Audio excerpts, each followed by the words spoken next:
Sorry hello everyone, welcome to maths maniac. आज के इस वीडियो में हम बात करने वाले हैं थ्योरम्स के ऊपर। ये हमारी मैकेनिक्स पेपर के जो स्टैटिक पार्ट है उसकी वीडियोज़ हैं सारी की सारी, ठीक है। इससे पहले वाले में हमने देखा था equilibrium of a rigid body under 3 forces, जिसमें हमने देखा था कि अगर कोई एक फोर्स जो है वो कोई 3 फोर्सेस अगर हमारी किसी एक बॉडी पर लग रहे हैं, ठीक है, और बॉडी हमारी इक्विलिब्रियम में है, तो जो फोर्सेस होंगे हमारे वो किसी ना किसी एक पॉइंट पे आके मिलेंगे, या फिर वो तीनों के तीनों फोर्सेस क्या होंगे, पैरेलल होंगे, ठीक है। आज हम बात करते हैं थ्योरम्स के ऊपर, जिनकी वजह से हम आगे क्वेश्चन सॉल्व करने के लायक बन पाएंगे। तो सबसे पहले और सबसे आसान थ्योरम है हमारी थ्योरम ऑफ मोमेंट, ठीक है। इसमें क्या है, ये है, ठीक है। थ्योरम ऑफ मोमेंट क्या कहती है कि algebraic sum of moment of a forces acting on a body is equals to moment of resultant force. यानी कि हमारे पास अगर कोई एक बॉडी है, ठीक है, जिस पर बहुत सारे फोर्सेस हैं इस तरीके से, ठीक है, इन सारे फोर्सेस का अगर हम मोमेंट फाइंड करें और फिर उसको हम ऐड कर दें, ठीक है, तो वो बराबर होगा किसके, अगर उन सारे फोर्सेस का हम रिजल्टेंट फाइंड कर लें और उसके बाद उस रिजल्टेंट का अगर हम मोमेंट फाइंड कर दें, ठीक है। बस इतना ही थ्योरम ऑफ मोमेंट कहती है, इससे ज़्यादा कुछ नहीं, ठीक है। इसका प्रूफ वगैरह कहीं नहीं आएगा, पर हाँ पता होनी चाहिए, ठीक है। तो इसको हम इस तरीके से भी लिख सकते हैं, summation moment of F1, moment of F2, moment of F3 up to जितने भी फोर्सेस हैं is equals to moment of resultant force, ठीक है। तो हर एक फोर्स का मोमेंट फाइंड करने से अच्छा है सबका रिजल्टेंट फाइंड, मतलब उन फोर्सेस का रिजल्टेंट फाइंड कर लो, उसका मोमेंट फाइंड कर लो, ये ज़्यादा आसान रहेगा, ठीक है। इसके बाद हमारे पास दूसरी थ्योरम आती है ट्रायंगुलर लॉ ऑफ फोर्सेस, ठीक है। इस ट्रायंगुलर लॉ ऑफ फोर्सेस में क्या कहता है, इसका स्टेटमेंट देख लेते हैं, फिर आगे प्रूफ इसका देखते हैं कि if magnitude and direction of 3 forces are taken along 3 sides of a triangle, then the 3 forces are said to be in equilibrium। यानी कि अगर 3 फोर्स, ठीक है, उनका हम मैग्नीट्यूड और डायरेक्शन किसी एक ट्राइंगल की साइड्स के अलॉन्ग ले लें, ठीक है, तो जो फोर्सेस होंगे हमारे वो क्या, इक्विलिब्रियम में होंगे। मतलब ये हम कह सकते हैं कि हमारे जो फोर्सेस हैं वो इक्विलिब्रियम में होंगे, ठीक है।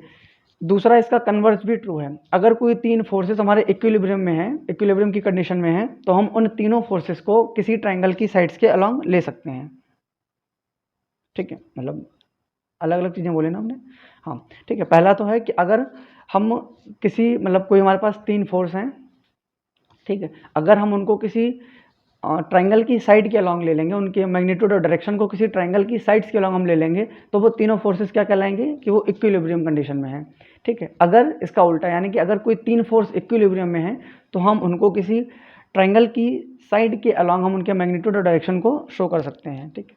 अब इसी चीज़ को हम प्रूफ करेंगे यहाँ पर।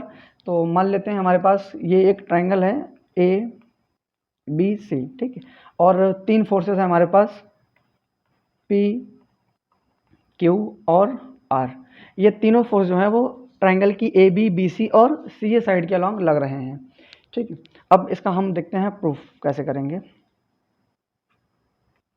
ठीक है। तो ये हमारे पास फिगर है ABC, ठीक है। इस ABC ट्राइंगल की जो AB साइड है उसके अलॉन्ग हमारा P वेक्टर है, मतलब P फोर्स है, ठीक है। BC के अलॉन्ग Q है और CA के अलॉन्ग हमारा है R, ठीक है। यहाँ पर हम प्रूफ क्या करने जा रहे हैं कि जो तीनों फोर्सेस हैं वो इक्विलिब्रियम की कंडीशन में हैं, ठीक है। तो देखो यहाँ पर, let magnitude and direction of 3 forces PQR are presented along the side of a triangle, ठीक है। ट्राइंगल की साइड के अलॉन्ग हमने अपने मैग्नीट्यूड और डायरेक्शन को प्रेजेंट किया है, ठीक है। तो यहाँ से हम लिख सकते हैं that is P vector is equals to AB vector, ठीक है। जो हमारा P फोर्स होगा, ठीक है, वो AB के अलॉन्ग होगा, ठीक है। और हमारा जो BC फोर्स है, मतलब जो BC साइड के अलॉन्ग फोर्स होगा वो हमारा Q फोर्स होगा, और जो CA है उसके अलॉन्ग हमारा R फोर्स होगा, ठीक है। अब ये जो तुम्हारा P होगा ये किसके इक्वल होगा, AB, ठीक है। यहाँ पर ये देखो ये वेक्टर फॉर्म है, ठीक है। यहाँ पर हम इसका मैग्नीट्यूड ले रहे हैं, जब एरो लगा हो तो वो वेक्टर फॉर्म है, एरो नहीं है तो वो मैग्नीट्यूड की फॉर्म है, ठीक है, ठीक है। इसीलिए हमने लिखा था वहाँ पर कि मैग्नीट्यूड और डायरेक्शन दोनों चीज़ें हैं, ठीक है। तो यहाँ पर जो तुम्हारा BC है वो किसके इक्वल है, Q के, और जो CA है वो तुम्हारा किसके इक्वल है, R के, ठीक है। ये चीज़ तुम्हें पता ही है कि हम प्रूफ क्या करने जा रहे हैं कि हमारे PQR जो है वो इक्विलिब्रियम की कंडीशन में है, ठीक है। तो अब यहाँ पर हम वेक्टर लॉ ऑफ एडिशन का यूज़ करेंगे, ठीक है। Using vector law of addition,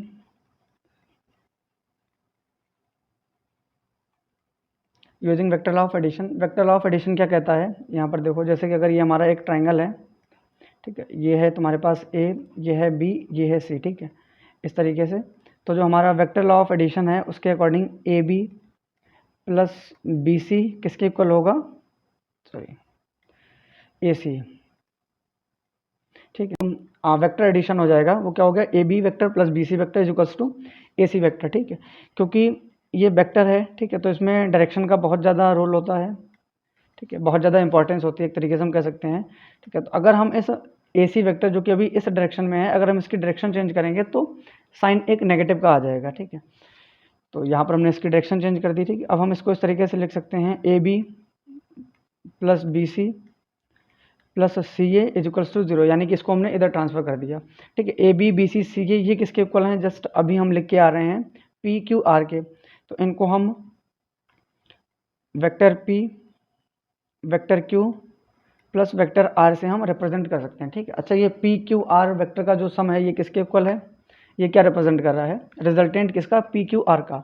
जैसे कि हमारे पास अगर मतलब वेक्टर फॉर्म में फोर्स नहीं दिया गया है तो उसका रिजल्टेंट हम किस तरीके से फाइंड करते हैं, P square plus Q square plus 2 PQ cos theta, ठीक है। लेकिन अगर हमारे पास दो मतलब जो फोर्स है हमारे वो वेक्टर फॉर्म में दिए गए हों तो उनका रिजल्टेंट किस तरीके से होगा, P vector plus Q vector, ठीक है। जस्ट उन दोनों वेक्टर्स को हम ऐड कर देंगे तो हमारे पास क्या आ जाएगा, उनका रिजल्टेंट आ जाएगा, ठीक है। तो यहाँ पर देखो 3 फोर्स हैं, तीनों का हम ऐड कर रहे हैं, ठीक, और तीनों को वेक्टर हैं तो हम इनको ऐड कर रहे हैं। तो ये हमारा जो है किसकी वैल्यू है, ये रिजल्टेंट की, ठीक है। ये जो तुम्हारा P plus Q plus R, vector P plus vector Q plus vector R जो है ये 0 के बराबर है, ठीक है। तो ये क्या है, रिजल्टेंट, ठीक है, resultant of P Q and R, ठीक है। ये किसके इक्वल है, 0 के इक्वल। अब अगर किसी फोर्स का रिजल्टेंट 0 के इक्वल होता है, ठीक, तो वो फोर्स कैसे होते हैं, इक्विलिब्रियम कंडीशन में होते हैं, ठीक है, या फिर वो इक्विलिब्रियम में होते हैं, ठीक है। Which implies P Q and R are in equilibrium, ठीक है। तो ये तो इस चीज़ का प्रूफ हो गया जो हमने लिखी थी स्टार्टिंग में कि अगर हम कोई फोर्सेस जो हैं, 3 फोर्स हैं, अगर हम उनका मैग्नीट्यूड और डायरेक्शन उनकी साइड्स के अलॉन्ग हम प्रेजेंट करें, ठीक है, साइड्स के अलॉन्ग अगर हम ले लें तो वो तीनों फोर्स जो होंगे वो हमारे क्या होंगे, इक्विलिब्रियम में होंगे, ठीक है। ये चीज़ हमने यहाँ से प्रूफ कर ली, कैसे, उनका रिजल्टेंट हमने 0 के इक्वल दिखा दिया। अगर रिजल्टेंट 0 है तो वो उनका जो फोर्सेस होंगे वो इक्विलिब्रियम कंडीशन में होंगे, ठीक है। अब देखो यहाँ पर स्टार्टिंग में हमने एक चीज़ ये भी लिखी थी कि P equals to A B और B C equals to Q और सी इक्वल्स टू आर। यहाँ से हम एक रिलेशन फाइंड करेंगे, ठीक है। इस रिलेशन का यूज़ हम करेंगे तब जब हम लेमी थ्योरम को प्रूव करेंगे, ठीक है। तो देखो यहाँ पर हमारे पास था P equals to A B, ठीक है, Q equals to B C and R equals to C A, ठीक है, यही था ना। हाँ, अब यहाँ से देखो P अपॉन ए बी हम लिख सकते हैं, कोई दिक्कत नहीं है, ये 1 के इक्वल आएगा, ठीक है। Q अपॉन बी सी हम लिख सकते हैं, ये भी 1 के इक्वल आएगा, और R अपॉन हम सी ए लिख सकते हैं, ये भी 1 के इक्वल आएगा, ठीक। तीनों 1 के इक्वल हैं तो हम ये बोल सकते हैं कि ये तीनों क्वांटिटी आपस में बराबर हैं, ठीक है। तो Q upon B C is equals to R upon C A, ठीक है। ये इस तरीके से हम इसको लिख सकते हैं, ये तुम्हारे ट्रायंगुलर लॉ ऑफ फोर्स है, ठीक है।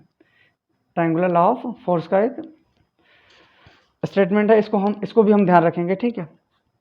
इसमें क्या है, देखो P जो है P फोर्स है, ठीक है, और ए बी तुम्हारी साइड है, ठीक है, यानी कि फोर्स, ठीक है, देखो साइड और फोर्स का रेशियो, ठीक है, बराबर होगा, ठीक है। मतलब यहाँ पे जो ए बी साइड है, ठीक है, उसके अलॉन्ग जो फोर्स होगा उसका रेशियो, बी सी साइड है उसके अलॉन्ग जो फोर्स है उसका रेशियो, और सी ए जो साइड है उसके अलॉन्ग जो फोर्स है उसका रेशियो, ये तीनों आपस में बराबर होंगे, ठीक है। इस चीज़ को ध्यान रखो, इसको हम आगे यूज़ करने वाले हैं, ठीक है। तो आज की इस वीडियो में सिर्फ इसी थ्योरम को हम बात करेंगे। 2 थ्योरम हमने कर ली हैं, एक तो तुम्हारा ट्रायंगुलर लॉ ऑफ फोर्सेस और दूसरा तुम्हारा थ्योरम ऑफ मोमेंट, ठीक है। अगली वीडियो में हम देखेंगे लेमीज थ्योरम, और उसके बाद जो हमारी आएगी वीडियो उसमें होगा हमारा एमएन थ्योरम, ठीक है, मोस्ट इंपॉर्टेंट। तो मिलते हैं अगली वीडियो में, थैंक यू।